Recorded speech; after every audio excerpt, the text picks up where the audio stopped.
नमस्कार मित्रांनो, स्वागत आहे तुमचं आपल्या चॅनलवर. आज एक तुम्हाला इंटरेस्टिंग माहिती मी सांगणार आहे. कानात आहे ना पॉपिंग साउंड का येतो? हे तुम्हाला माहिती आहे का? हे बऱ्याचदा असं होतं, की विमानात बसल्यानंतर हे जाणवतं. तर त्याचं रिझन आपण आज सायंटिफिक रिझन बघणार आहोत.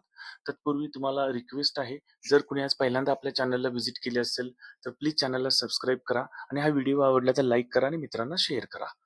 तर आपण हे प्रश्न आपल्याकडे असा आहे, की कानात पॉपिंग साउंड का येतो? उदाहरणार्थ विमानात बसल्यावर.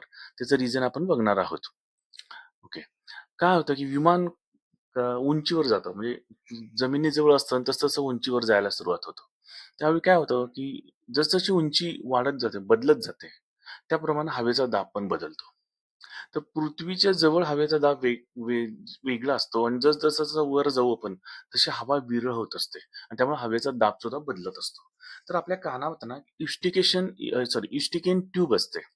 ही जी युस्टिकेन ट्यूब जी असते, हे मिडल एअर आणि आपला जो थ्रोटचा जो लास्ट पार्ट आहे, पाठीमागची बाजू, ह्या दोघांचं कनेक्शन या ट्यूबमुळे होत असतं.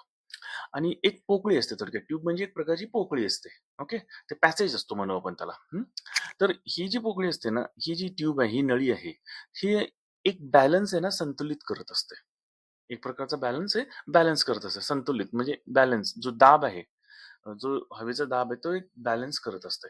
तर या प्रक्रियेला पॉप असा आवाज येतो. तर तुम्हाला माहिती आवडली असेल तर व्हिडिओला सबस्क्राईब करा आणि लाईक करा. थँक